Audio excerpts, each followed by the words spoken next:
you, and then you can do the history Oh, of yeah, the okay. company with Yeah, Stig, and then I'll take over yeah, on the yeah, design principles. Yeah.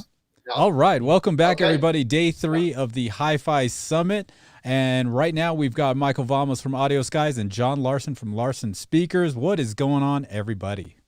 Hey, good to be Awesome. here. Hey, nice Hello. to Glad you be Hello. could make here. it, John. Glad to have you guys.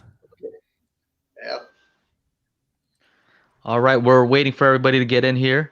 So the stream just started. We're streaming on multiple platforms. So a few YouTube channels and a few Facebook pages. I So heard we'll try to we're on CBS as well, live. CBS. Yeah. We'll try to bring in the comments from all the sources. So Yeah. we'll try to bring up a bunch of stuff on the screen. But yeah, we're gonna be talking about Larson speakers today. I'm excited because I have some Larson 4s in that room, and very interesting design. And I've heard you talk a lot about it, Michael Vamos, and it'll be interesting to hear what Mr. Larson has to say. Yeah, I mean we're very Yeah, happy to okay. be here. We're happy to be in the Hi-Fi Summit again, and to see you three guys. It's always good to see you, and I'm very happy. I mean, I just want to introduce myself. I'm Michael Vamos. I am the founder of Audio Skies. We're a importer and distributor of high-end audio in North America. We do a lot of brands. We do gamut, amps, speakers, cables. We do Ideon audio, digital components, DAC streamers. We do Pair Audio Blue turntables, amplifiers. We do Levin design brushes. We do Noipod isolation devices, and of course, last but not least, we do the great Larson speakers. And the cool thing I think about today is I think a lot of people would be interested is we got John Larson here from Sweden. It's Yeah. midnight over there, and he's up for us. And he's worked with this concept that's been around Yeah. for a long, long time. And John, if you can just introduce yourself maybe and tell everybody the history, of the Larson speakers from Stig Carlsson's, and all the way up till today. And I think everybody would be interested in that. Yeah, of course. I'm John Larson, the owner and the founder of Larsen Hype. And this story started in 1981. The company I worked at that time got the license to produce Carlsson speakers. And because I worked as development engineer on the company, it came on my table, the first thing. And I took the chance to meet my big idol. In fact, my first stereo in 1970 was a pair of his first models, OA5. But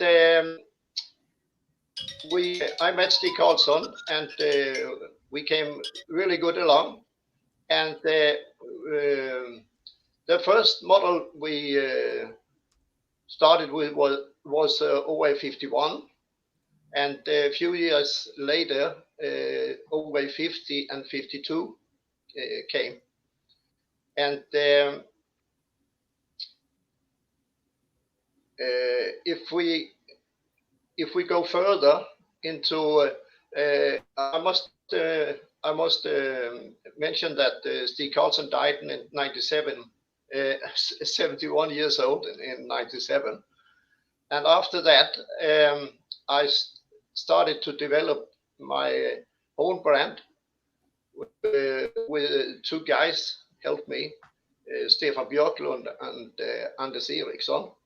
And the first thing we made was 2005, I think it was, we started to develop them. And the model we do today is based on the old OA52. And we have of course, we have developed it further and changed a lot in both frequency response and crossover units and so on. And we started with the 4s and the 6s, and 2 years later, the 2.5 way system, Larsen 8, came, and a little more than a year since the Larsen 9 started to be produced.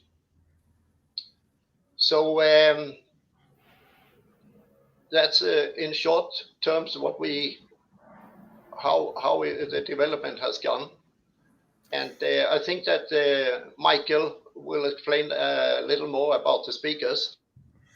Well, also, John, he just forgot to mention. So basically, Stig Carlsson, who was the guy who made Carlsson acoustics, he actually made his first speaker in 1956, which was a speaker that hung from the ceiling. And that was his first attempt as how to get a speaker to interact correctly with the room. Mm. And then in the 60s and 70s, he made the Sonap speakers, which, if there's any audiophiles that's been around for a while, everybody, they sold in tens of thousands in the US. He never was quite happy with the brand, so he ended up basically making his own brand, which is the Carlsson Acoustics, where John joined him, and they designed, the OA52, which is where the Larsen speakers are based on, and that what they developed further on. So it's almost been 70 years, this development, and it's because basically Stig Carlsson, he built a house that had like dozens and dozens of microphones all over the room, in order to find out, how do I make a speaker that actually works in the room? And he spent years and years and years. So this is not like, oh, we just came up with this, yesterday or a little while ago. It's been around for a long time, and very happy to represent the brand. Did I get all that right, John? Almost, but you did mention one of his first models he made in the 50s was like a big cone standing on the floor with a bass unit in the bottom and 4 tweeters sitting around in the top and a mid. Oh yeah, right. It was in about circle. a meter high. Yeah. It was called in here Sweden Kolbocken. Yeah. Well, basically, so all of these years, he tried to get it to work perfectly with the room, and all these generations. It's the first of very many Sonap speakers where they were omnidirectional. Then the Carlsson Acoustics, all the earlier models. Then finally the OA52, which was the best, and then now the Larsen. So there are a lot of people, other companies, that have tried to get to this result in different ways, but the Larsen speakers is basically the only one that really succeeded. The other ones were good at some things, like the Sonaps were good at some things. The Carlsson Acoustics were great at other things, but the Larsens kind of got it all kind of to work really, really well. I think if I explain a little bit about how the Larsen speakers work, will probably be very helpful to the listeners. Basically, it's very simple. There's no hocus pocus about it.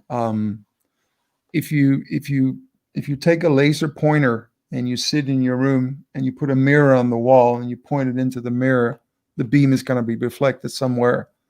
The sound does exactly the same way. So it comes out of the speaker and then it hits all reflections and it goes all around. And if you have a conventional speaker, the way that they're basically developed is they're all more or less developed in an anechoic chamber, which means just a chamber that has no reflections.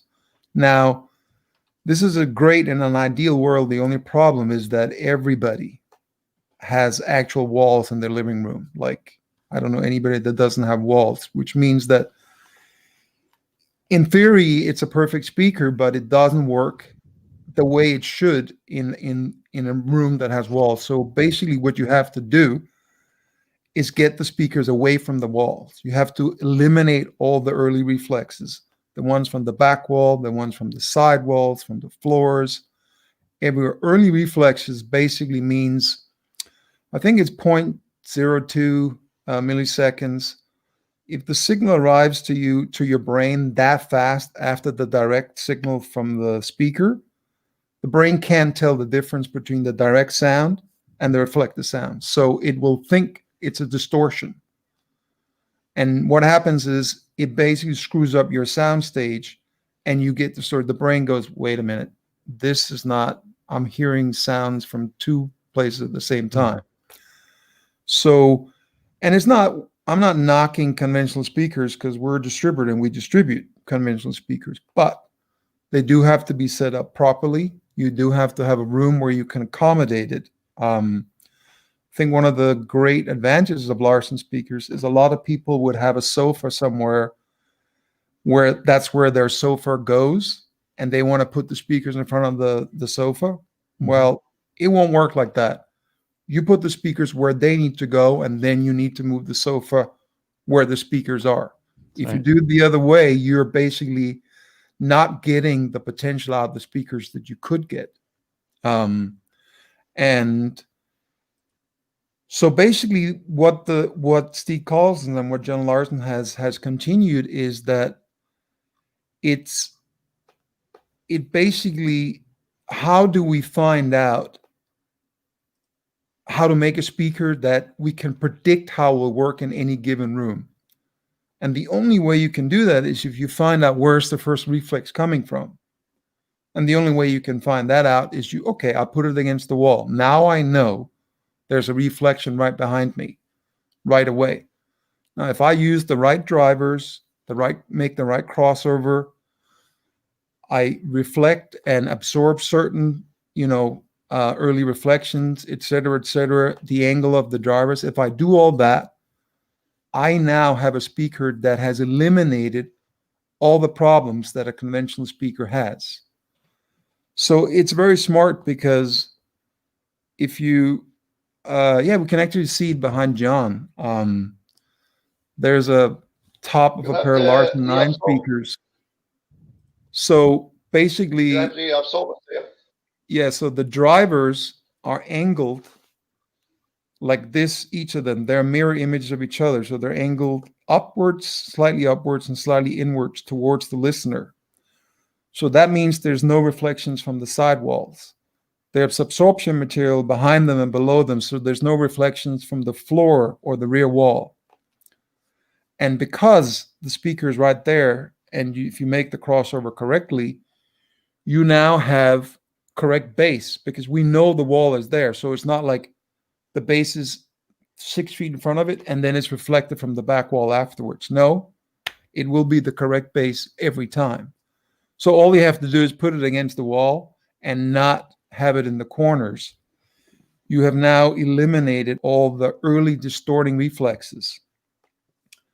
And because the drivers are angled slightly upwards and inwards, that also means that they travel the longest amount of time before they hit another surface.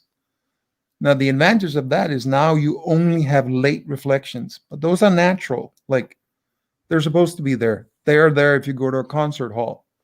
If you go to a concert, you get reflections from the ceiling and the side walls, et cetera, and you want those because those are those that inform you what kind of instrument you're listening to get the correct timbre of voices and instruments.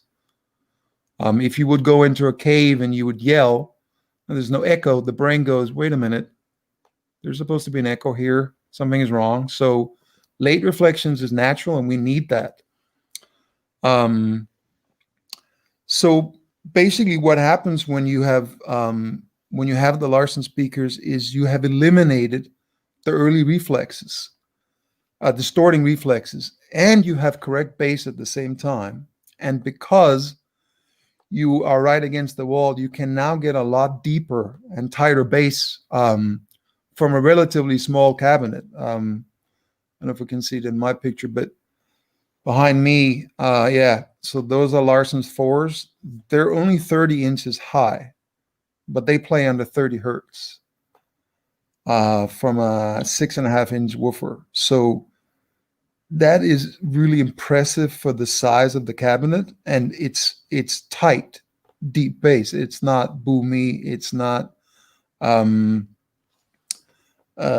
It doesn't sound unnatural or exaggerated.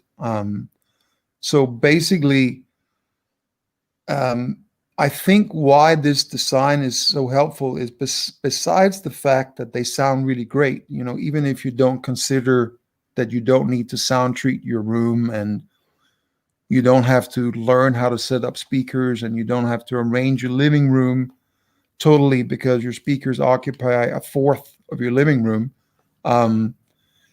You now have the ability to get the sound that you're supposed to get, because if a customer buys a conventional speaker, there's a lot of them out there that are very good.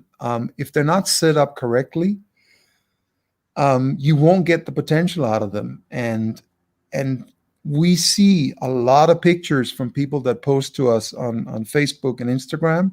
You see this typical stereo rack, and then you see 2 large floor standing speakers on either side of the stereo rack right against the wall.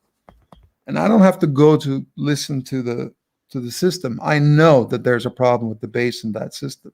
I mean, because you need speakers, conventional speakers, they need to be away from the side walls. They need to be away from the back walls a certain distance. And there's usually only one position or 2 in a room where they can go. And you have to put them there, and you have to know how to put them there, and you have to learn to do that. Joe, who is reviewing a pair of Larsen 4s right now, we talked about this, whereas when you set up conventional speakers, basically because you want to eliminate all the walls, you usually get a plus 3 dB bump up in the mid-range and in the tweeter region. And it's basically because they are far from the walls, you're far from the walls, they're towed in at your ears, so you're getting bombarded directly with those very directional sound waves from mid-range, upper mid-range tweeter that goes right at you. And so a lot of speakers, conventional speakers, they are slightly forward in the mid-range. And a lot of people might be used to that, but if you would go to a concert and compare, there actually wouldn't be that very forward mid-range. Like, it would be more balanced from bass to tweeter, through the frequency region. And I think that for a lot of people, unless you have very forgiving spouses and you are living in a room where you can have a dedicated setup where you're free to put them up wherever you want, and where you can put reflections on the side wall and on the back wall, etc. If you can't do that and you don't know how to set them up and all these other things, then you're buying something that is not nowhere near its potential. I always use the analogy of a Formula One car. A Formula One car is probably the highest performing race car in the world. But I used to live in Manhattan. 3 blocks with potholes in Manhattan, and that Formula One car would be toast. So the Larsen speakers are more for the real world. They give you the same performance, they give you great sound, but they actually work without you having to try to work around the room. So they don't work against the room, but with the room. I don't know if all it makes sense, but it's I think it's a very smart design, and I think the last review that was on the Larsen 9 was very point on. He kind of said, well, you haven't really heard anything like it anywhere in any other speakers, except for, of course, in real music. And I think it's a good analogy, because if you listen to jazz music or classical concerts and you go listen to a pair of Larsen speakers, It's very much that same. It tries to recreate that concert hall in your room. It especially if you put on recordings that are recorded live in a space. You get this sense of depth and height. We always play at shows. We play this record. What is it called, John? With the organ. Yeah, I was thinking of that. Two people that are blanking out. Well, anyway, it's recorded. It's recorded with two omnidirectional microphones in a church in Sweden, and it's a organ with this huge Swedish choir.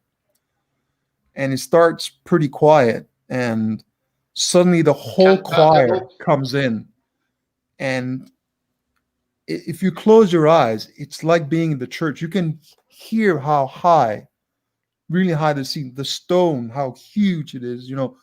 The late resonances of the church.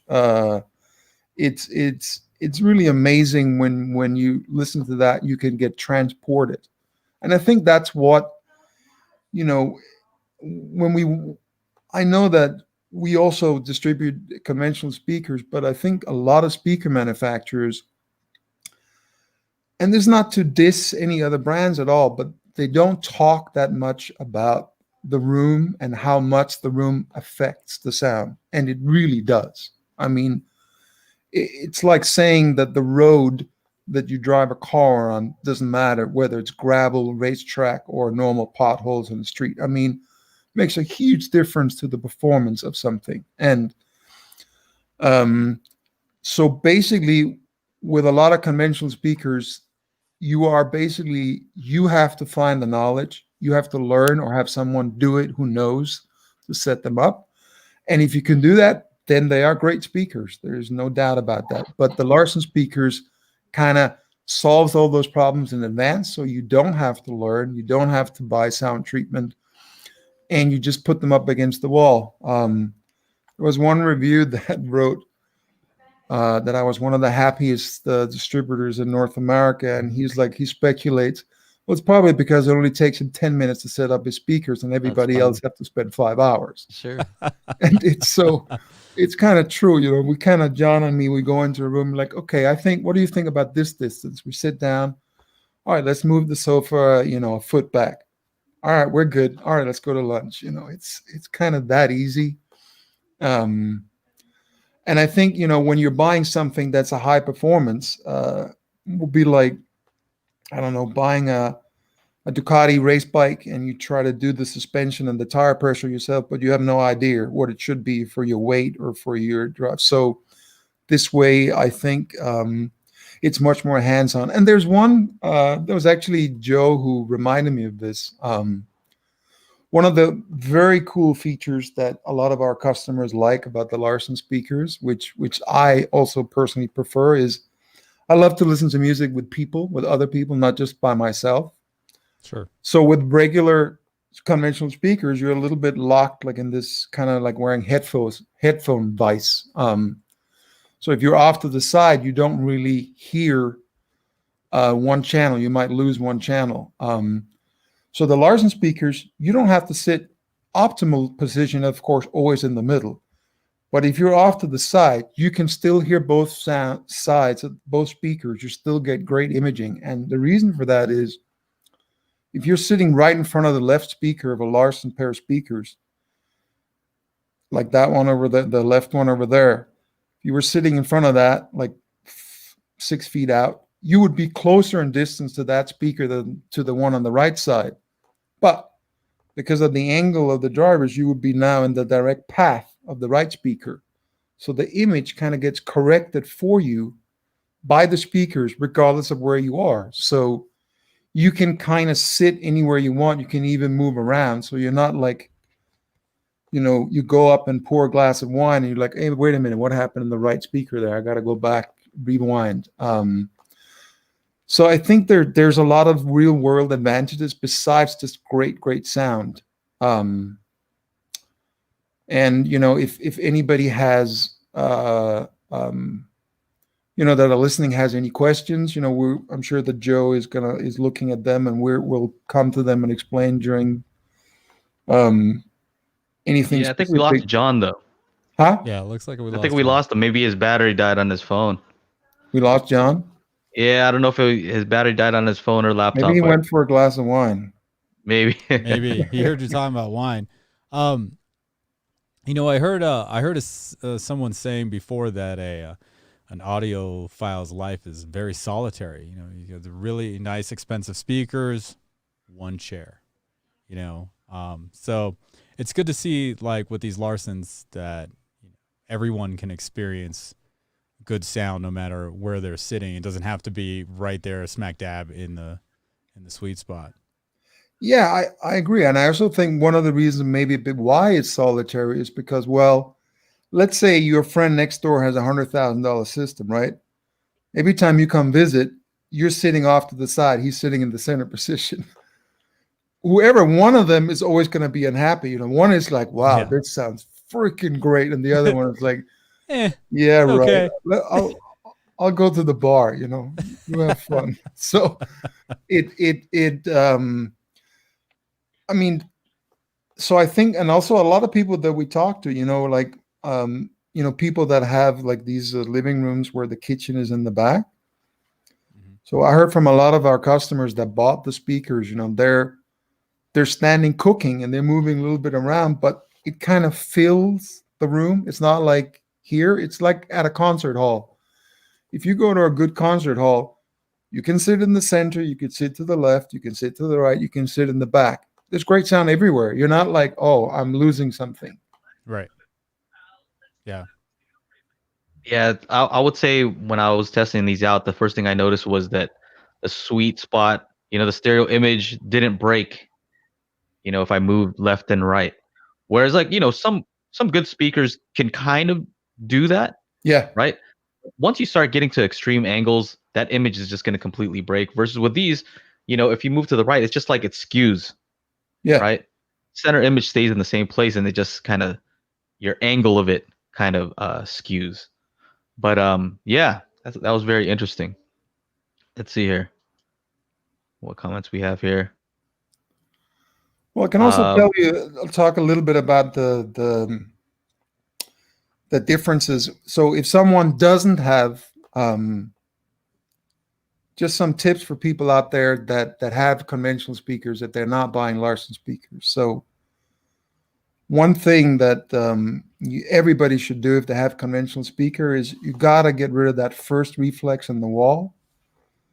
Basically, the mid-range will go off and it will hit both sides of the walls and reflect back to your ears.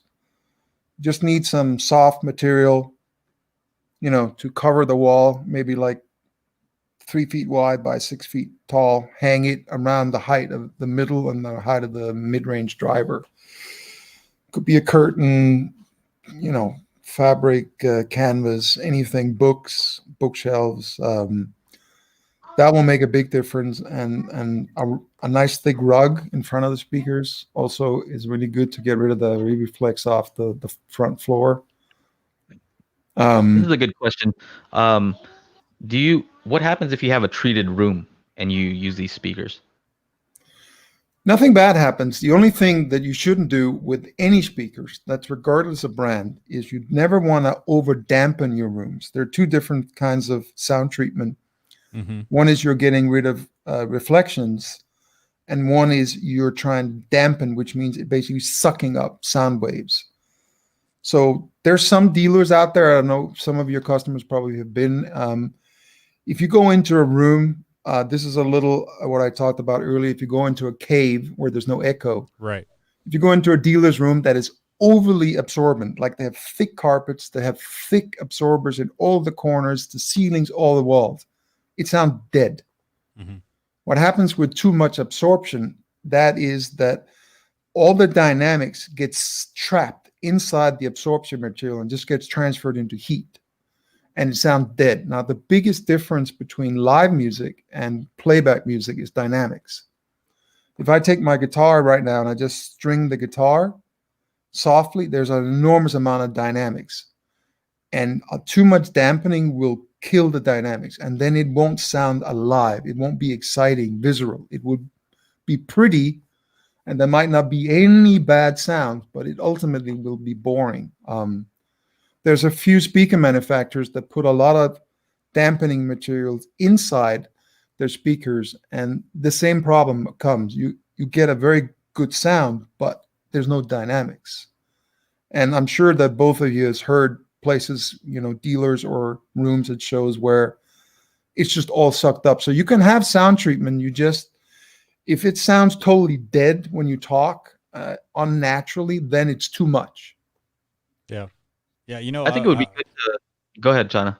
Oh, I was just going to say, I was at some weird art installation when I lived in LA, and it was so quiet. Like I could hear my heart beating louder. Like it was just it was crazy. Like I almost felt like I could hear my blood flowing inside me. It was just really odd. And, I've seen people that, here in my music studio, I have 2-inch foam at the reflection points, the first reflection. And I see people doing 4-inch foam and stuff like that. And I'm like, I think that's a little too much. There's a certain point, you can kind of go overboard with that. Yeah. Stuff. Basically for reflection, if you take a thick towel and you fold it once, that's kind of thick enough. That's enough to take reflection away. We actually, we also distribute gamut speakers. When we go to shows, they have normal curtains, which are pretty thick, but then they also have these under curtains, that block out light, that are really thick black curtains. So the designer, Benno, he actually goes up and rips all the curtains down because they suck up dynamics. And the gamut speakers are very dynamic, and he doesn't want to do that. So when we use the Larsen speakers or gamut speakers, we do get rid of the first reflexes for the gamut speakers, but we actually never, ever use absorption material as such. No bass traps, all of that. The reason why most people put bass traps in is because either the speakers are too big for the room or the speakers are not set up correctly. If it's a well-made speaker and it's set up correctly, you don't need a bass trap. Nobody needs it. Either the room is too small, the speaker is too big, or they're not set up correctly. There's a question here. What amps go well with the Larsen besides gamut? Yeah, we actually get that question a lot, and I think it's important to talk about this. I'll just be for a couple of minutes So a lot of people ask about watts. Watts is you can't really say how much power can the speakers take. Well, the first thing that would depend on is the size of the room. If you use 100 watts in a 5x5 room, that will play very loud. If it's 100 watts in a 20x50 room, it won't be that loud. So that the bigger the room is, the more power the speaker will need in order to play really loud. But another thing is also the kind of power that you have. So it's more the quality of the amplifier, and the quality of the power supply, and the quality of the transformers and how much current it runs. You can have a Class D amplifier with a very small transformer with very low current that will list 400 watts. But you can have a 50 amp quality tube amp that will outplay that 400 Class D low current amp. So you can't put it like that. So as long as you have, I would go for a quality amp that has a good power supply and good a current. I have a push-pull 30 watts tube amp that easily runs the Larsen speakers. We also, the Pair Audio Blue hybrid amps, they're 55 watts. They easily run them. So you don't need to have 200 watts. It's more, if you have a quality amp, you're better served than trying to go for a huge amount of watts. Interesting question. Isaac asks if he can use these for home theater. Yeah. Actually, John Larson, which we lost, he has, it's a house with 2 floors. He has, in the room where he watches TV, have a pair of Larson 6s in the front, and then he puts a pair of Larson 4s in the back. The cool thing about the Larson speakers is all the models, including the small 4s, which is the entry level, they all play under 30 hertz. So you don't need to buy a separate subwoofer. And because they give you this great room information, like they don't, just at the center spot, that they kind of fill the room, that even with 2 speakers, you get phenomenal sound, like you're at the movies. They also, Larson speakers, they do make center and surround speakers that you can both put on the ground, hang on the walls in 4 different ways for the various models. But the easiest way is 2, and if not 2, then put 2 small ones in the back so you get the rear sound, and then of course you can go for a center as well. A lot of these guys are saying, no, we always need a sub. They want that sub 20 hertz. Yeah, well, the one thing, especially for home theater, right? Yeah, the one thing you have to remember when you're doing a sub is that it's a little like, let's say you wanted to buy a speaker, and you wanted to use 2 different kinds of amps. Now that means that the bass would play sound from an amplifier that is a totally different design and sound from the mid-range and tweeter. And I don't have to explain, but that would sound strange. You would get a certain kind of sound that might be very dynamic and fast in the bass, and then you'd get a very warm and rich maybe in the mid-range upper. And when you do a subwoofer, it's very hard to integrate it correctly to get great bass. You can get deep bass, but that doesn't necessarily mean that it's great. So it's important that it has the same, as much sound characteristics as close to the speaker that you're using, I think, and then to integrate it so that it has sort of sounds natural. Because if I'm, for example, listening to a pair of speakers that have great sound, and then I distinctly hear that all the deep sounds has a different character and comes from a different location, yeah, I'm getting deep bass, but I'm not really happy with it because that sounds like there's 2 bass players playing the same melody at different locations on a stage.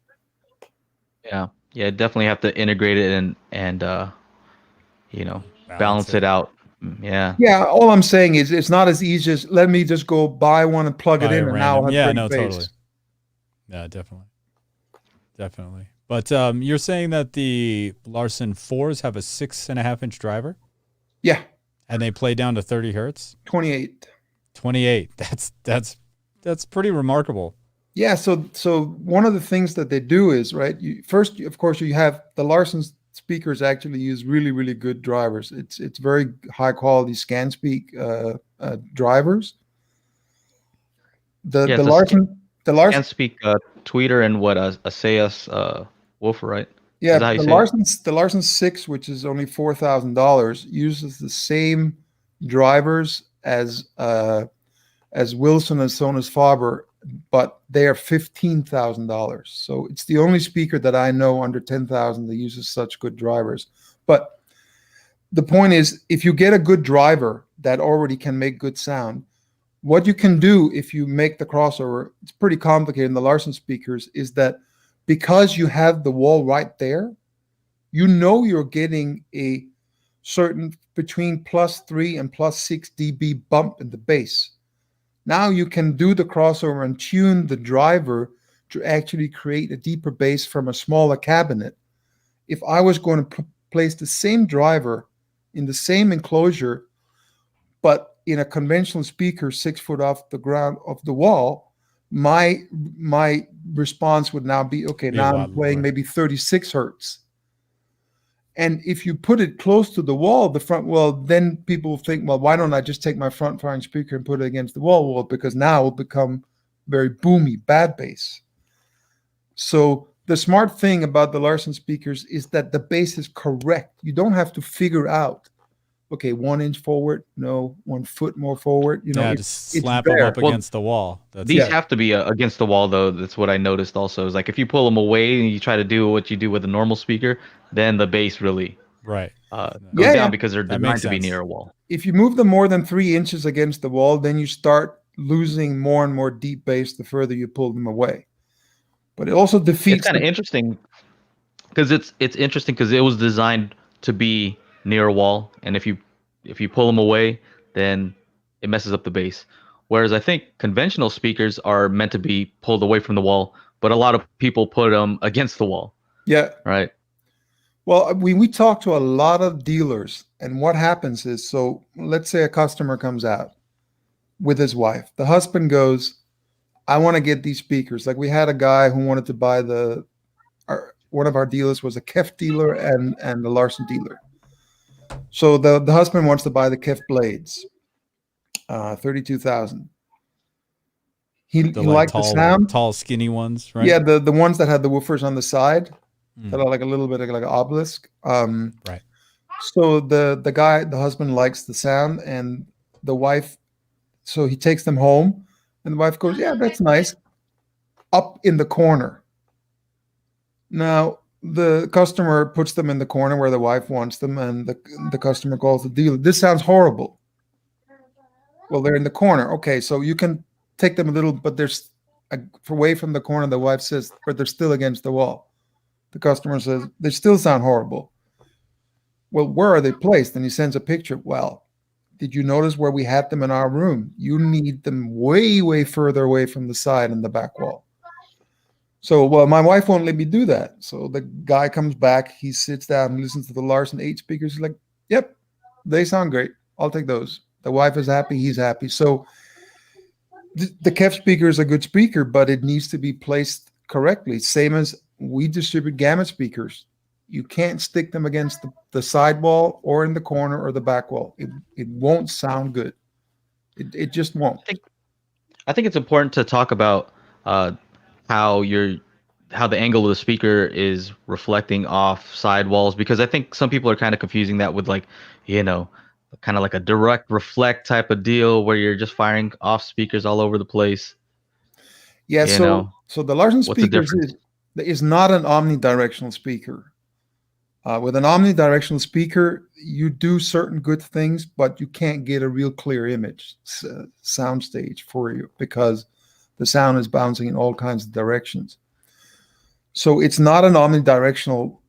What it is, I think it's sloped 30 degrees or 28 degrees upwards, and slightly less inwards.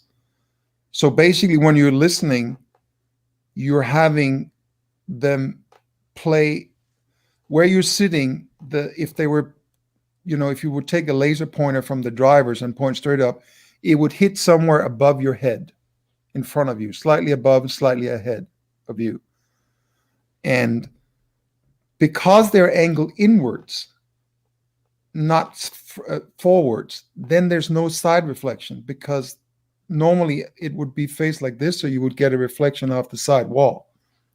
But because they're angled inward, it automatically eliminates the side reflections.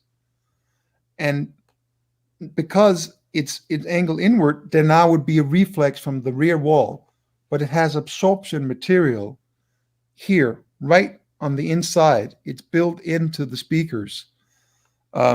So that reflex is killed by that absorption material. So now you have no rear reflection from the wall where they're against, and you don't have a side reflection. There's also absorption material beneath the driver, so you don't have the early distorting reflex from the floor either. From the floor. So now you eliminated the 3 early distorting reflexes just by placement, angle, and absorption material. So what would be the difference between that and, let's say, if I have some, I have these bookshelf speakers back here, and if I really toe them in a lot, right? Almost where they're crossing in front of you just to avoid the side reflections, right?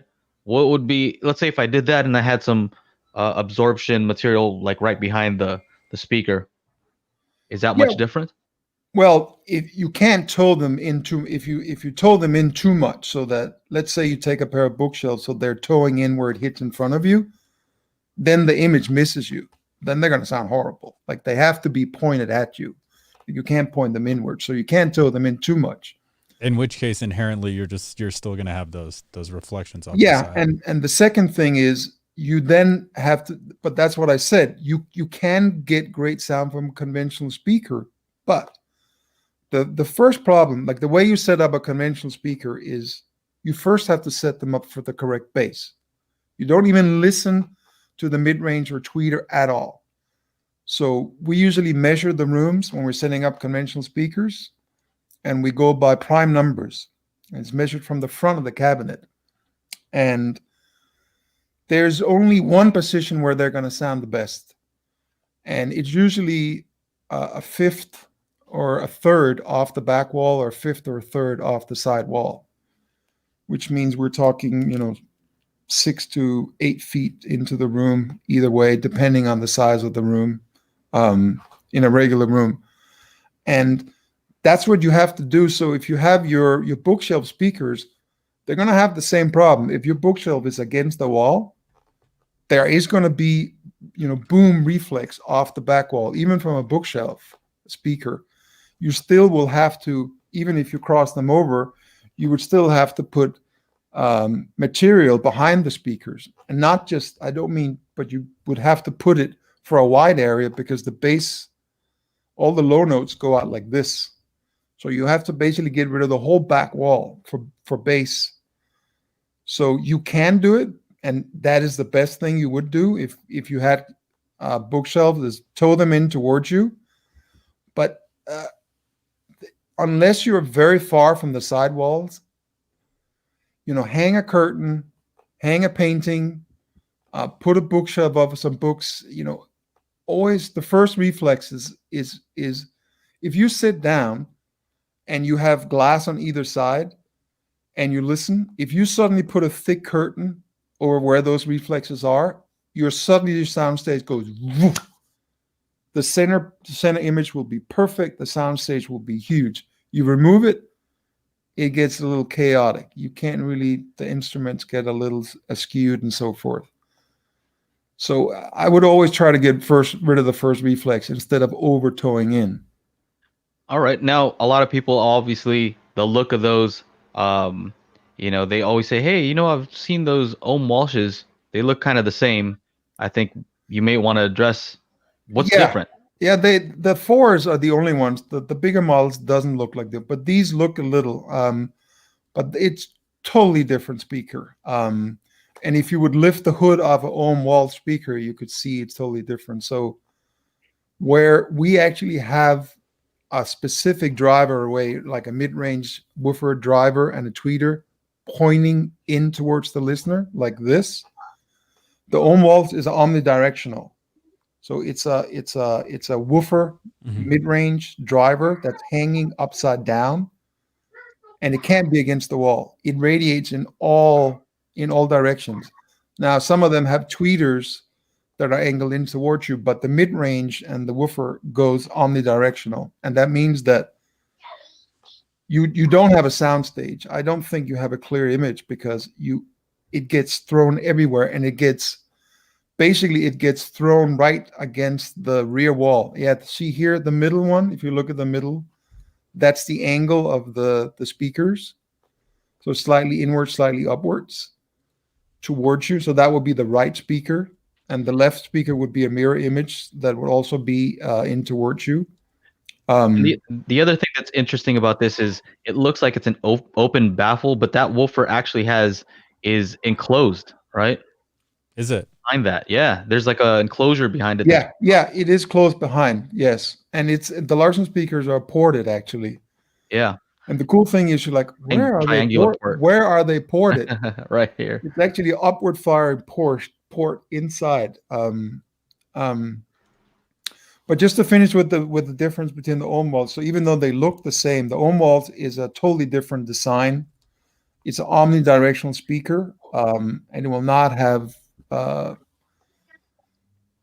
I'm not saying that they're anything about how they sound or whether they're bad or good, but they will not have correct bass by you. You have to figure out where the bass is correct, same as a front firing, and you still have to fix all the things with the early reflections. That is not fixed in an Ohm Walsh at all. You have to take care of that.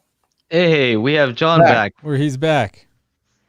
Hello. Where did you go, Yeah. John? I don't know I what happened. told him you went to drink, but I don't know if I was wrong. So What did you?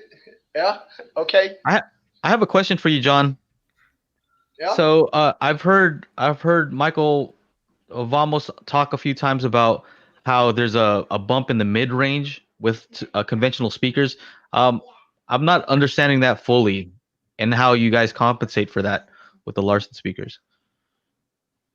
Because we don't get any reflexes from the wall. That's quite easy. Because of you Oh. cannot control the reflexes. When you have normal speakers in a room, you get reflexes mostly from the back wall. And if you don't, what should I say, vary the distance to the back wall, then you can have different sound in the mid range. But we always have the same sound. We can control it. That's why. Well, and also, like I said, with a regular conventional speaker, you are sitting closer to the speakers. They are towed in right at your ears. So the reason why they have a slight bump up in the mid-range, meaning more energy than is actually in the recording, like it's slightly louder in the mid-range, is because you're very close to the driver and it's pointing straight at your ear. The Larson speakers are not, they are filling into the room. So they're not like right in your ears. It's a little bit between sitting in a cafe and listening to a trumpet player, or pulling your chair right in front of the trumpet player and having him play into your head. I mean, that's an exaggeration, but it's a little bit like that. So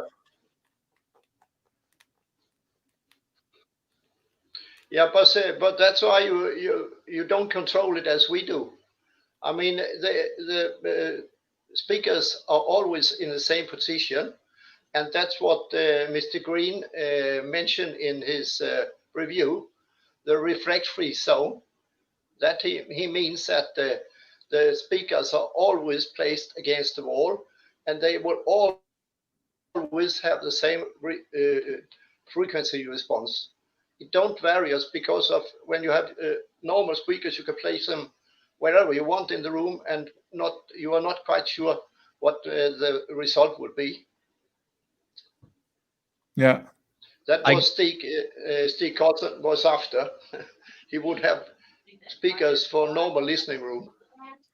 Yeah, he was actually he was slightly more arrogant when he said these things. He basically said, I think one of his quotes is, "My speakers are the only speakers in the world that actually sound natural in a normal room." Exactly. So that we used in the brochures.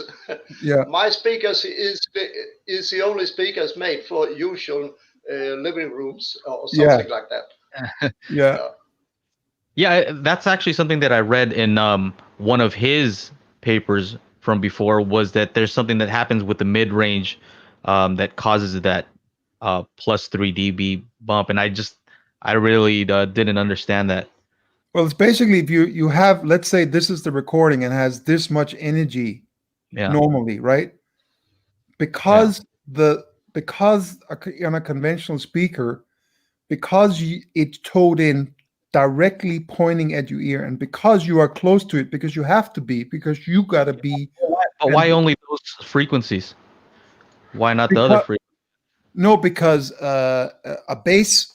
So I'll talk briefly about this first, so I can explain the other thing. So basically, when you have any kind of sound, when you go in the really deep, like 20 hertz, it radiates in a circle. And as you go up in frequency, the radiation becomes more and more directional. Yeah. And when you get to really, really high, it goes straight forward. It doesn't spread out at all.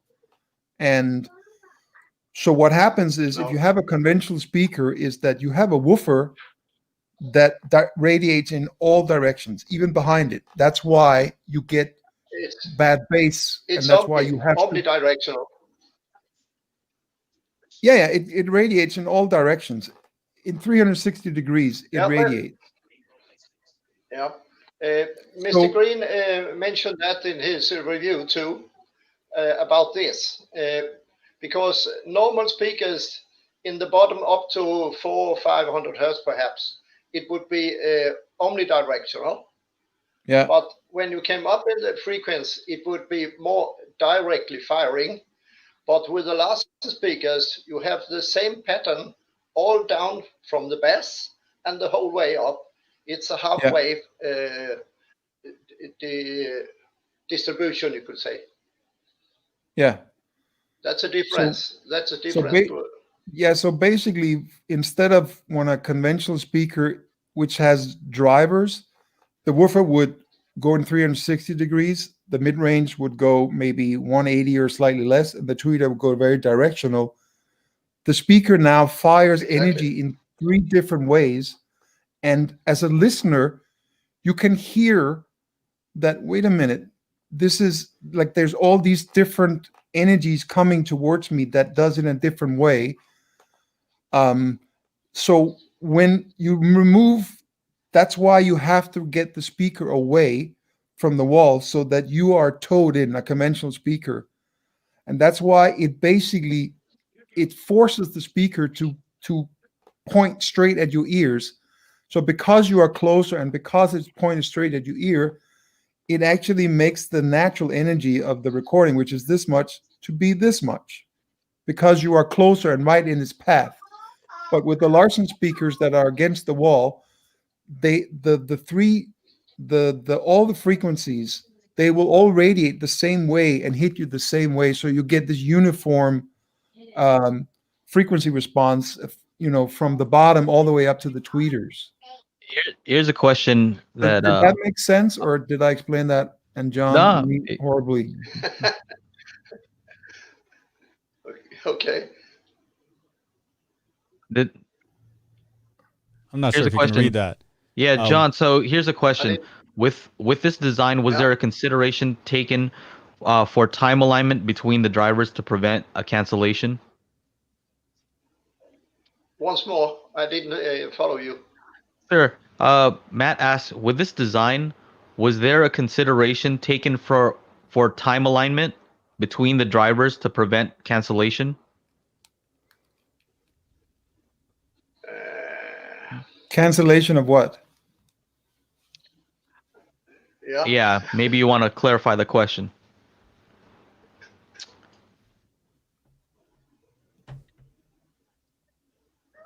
What else? Yeah, I'll wait for you to clarify your question. Okay. Um, But did that explanation from me and John, did that make sense, or was it muddled? yeah, I just wanted to hear John say it because he sounds so cool. Yeah. We can let John talk. Yeah, before I don't want to lose him again. Yeah, but I'm not, but I'm not quite sure what you mean in your question. That's why. So he said But I can't. creating a null at the crossover point. So did you where's the original one? Was there any consideration taken for time alignment between the drivers to prevent a cancellation at the crossover point? How about this? Let me ask a Cancellation at the crossover point. yeah. He's like, well, why would we do that? So here's a question: would the frequency? A cancellation. I think maybe he means how we face it. I'm guessing just on what he means.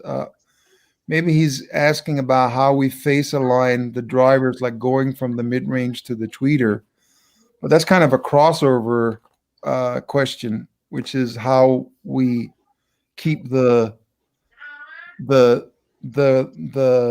crossover, meaning from one driver to the tweeter, to make it seamless, so you can't hear that that the sound goes to another driver. I'm assuming that's what he's asking about, but I'm not sure.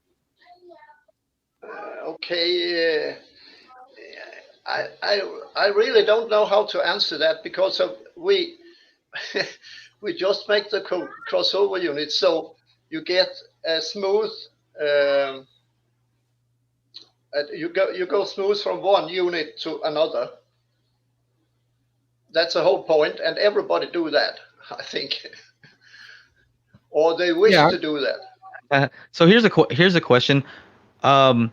Would you say the frequency response? Are you still trying to aim for a flat frequency response, even though they are pointed different directions and the design of it is different? I assume the bass, of course, you're accounting for it being close to the wall, but how about the rest of the frequencies? Yeah, I think I understand what you mean because of they are not sitting in the same plane as usual speakers. They are working in 30 degrees, you could say, and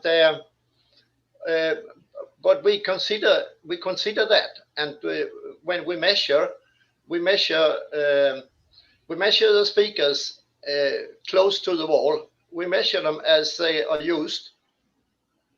That other producers don't do. They just measure it.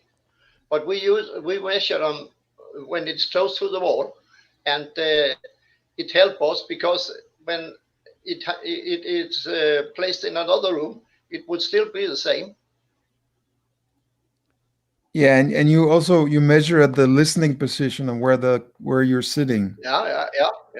That's the only thing to do with this kind of speakers. You cannot measure them in some other ways. It is possible.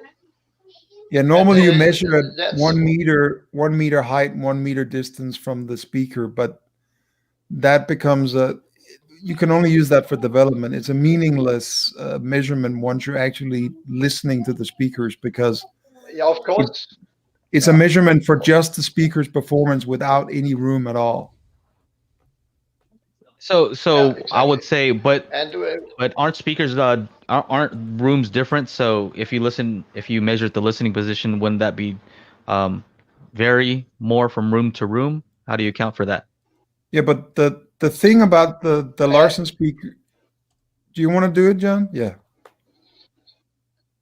Yeah, I can just explain that Stig Carlsson had 3 different rooms that was in different sizes. He had one big room and one smaller and a little room, and he measured in all those different rooms, and of course it would differ, but it was so little that it was you could ignore it. It was nearly exactly the same. Yeah, but then we are talking about the total frequency curve we make. It's not those funny thing they make on other speaks directly measured and so on. So we measure in a special way. He made his own measurements, Stig Carlsson, and we measure still the same way. I'm assuming it's within some listening window, right? Yeah, and you take the whole frequency response with reflexes and the whole thing, and of course it can differ from room to room, but it don't affect the sound from the speakers very much. It's almost the same. Yeah, it's a little. It's a little like coming back to what I said in the beginning, which is how do you predict how a speaker will work in a room? And if you have a conventional front-firing speakers, there's no prediction because you have no idea how big the room is going to be, so you don't know how it's going to sound. But if you put it against the wall and you know the wall is there and you design it to be against the wall, then even though it's not perfect, it's the closest thing to being able to predict what it would sound like in any normal given room. So we're not like there is a small difference, but the response will be more or less the same in all rooms because we know we're right against the wall. So we're basically predicting how it's going to sound, and that's why we always say it works with the room, not against it. Okay, so I think what the question earlier was about is how the speakers tilted back slightly, and so about time alignment, right, between the mid woofer and the tweeter, because it's tilted back like that. Yeah. How is that accounted for? Yeah, John, you take that one because that's a crossover measurement. I guess you have to understand that this is a very different design, and so people have a lot of questions like why aren't all speakers designed like this? Like, how do you account for that? So yeah. But we are after all the reflexes that we get in the recording room. If you listen in a concert hall, you will get a lot of reflexes. And that was what Stig was trying to get the same pattern. So you get a lot of reflections in the room. That's why the units are placed in an angle and inwards. So it's spread the sound in the room. Yeah, so they basically they are measuring for the fact that it's compensated for the 30-degree angle that they are. So when they're measuring so that it has that response, correct response for the face alignment at that angle. So it's not like they're just ignoring it. It's like, yeah, this is the angle that they are, and that's what we are measuring them after, and that's what we're going to do for. Yeah, it's all very. But I think it's quite easy because of if you measure on units, they are on a normal speaker. You will measure them in one way and you will get a result. But if you tilt them, and there are many speakers that are tilted backwards, for instance, and some other things, but you will get different results when you have a flat placement and you have it tilted with the same crossover unit. But so you have to consider that and change in the crossover, so you will get a flat response even that you tilt them, because of you also have to consider the angle when you look into the papers and you look at the frequency response for instance on a tweeter. In angle 0 you have one frequency response. In 30 degrees you have another one. It is falling down much earlier. So that you have to consider when you choose the units and find that kind of unit so they have a flat or nearly a flat response in 30 degrees, and that's not easy. All right, we're going to have to wrap up pretty soon because we're past an hour, and I would like for you guys to hang out in the VIP area and answer some questions there so we can kind of continue this conversation. Let's go ahead and answer just one last question here from Mark. He asks, so how would the sound change depending on the ceiling height? Do you want to take that, John, or you want me? Yeah. You can explain it in that way. If you have a room with 2 meters height to the ceiling, and you have another room with 3 meters height, then you will get a lower sound stage on the lower height, and a bigger sound stage with a higher height, because of the spreading and the reflexes and so on. All right. Yeah, so Chana, you want to wrap this up? I know you gotta start setting up, but you guys, Michael and John, hang out. I'm gonna send a link here, and you can join us in the VIP chat and answer some more of these questions. It's a different link. Yeah, I'll send you another link. So just stick around after this. When I stop, John, they're gonna send us a different link. Log on to that one. Yeah, don't hit leave studio just Okay. yet. Yeah. Okay. Thank you guys so much. Day 3 of the Hi-Fi Summit almost finished. We've got the after party starting in about an hour. It is 80s night, so I will be playing a bunch of 80s tracks, of course. What kind of 80s music are you playing? Oh man, I got anything on title. I can play anything on title. So Can you I tell make me. a wish for an 80s track? Yeah, sure. Gotta Give It Up by Talk Talk. Talk. Gotta give it up. All right, as long as it's on title, I can play it. It So, is. All right, cool. I gotta write this down. Talk. Uh, All right, so we'll see you guys in the video chat, the VIP video chat. Again, if you want access to the VIP video chat, go to thehifisummit.com, click the Join Us button, buy your ticket for instant access, and we'll see you guys in about an hour. Peace. Thanks, guys. Thanks a lot. Hold on, John, and